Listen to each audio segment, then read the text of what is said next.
Hello mga boss, update ko lang kayo mga boss. Nandito na ako sa drop out. Dito sa may Grace Residences. Along Rojas Boulevard din. Rojas Boulevard, Pasay. Sakop siya ng Pasay. Kausap ko yung tinawagan ko na yung receiver. Bababa na raw siya. So antayin ko na lang mga boss.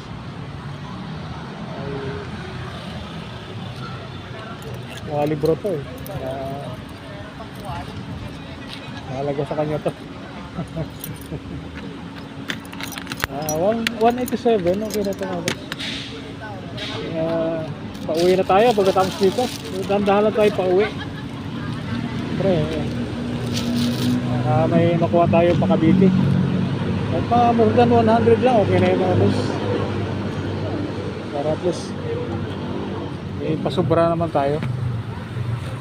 Okay, so ito 820 na yung pera natin kanina. So 187, so ano na 1,007 pesos na yung ating pera. So wala naman sa tiyaga.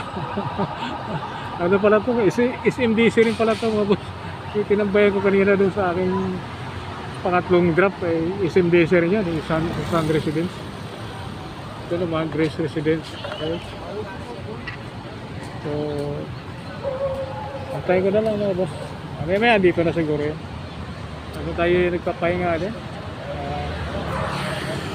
Bang nagpapahinga dito sa harapan ng Grace Residence. Antay rin tayo. Okay.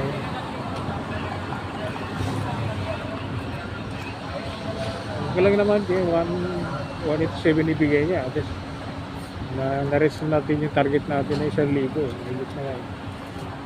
So nagbigay pa okay lang.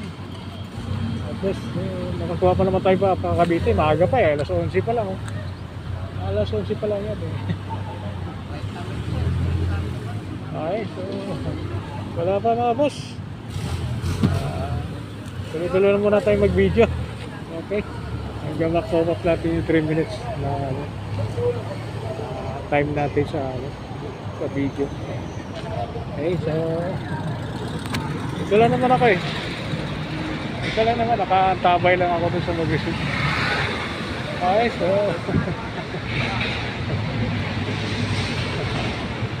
sabi ko nga doon sa sa pinikapan ko doon sa may Capitol Tower pala yun.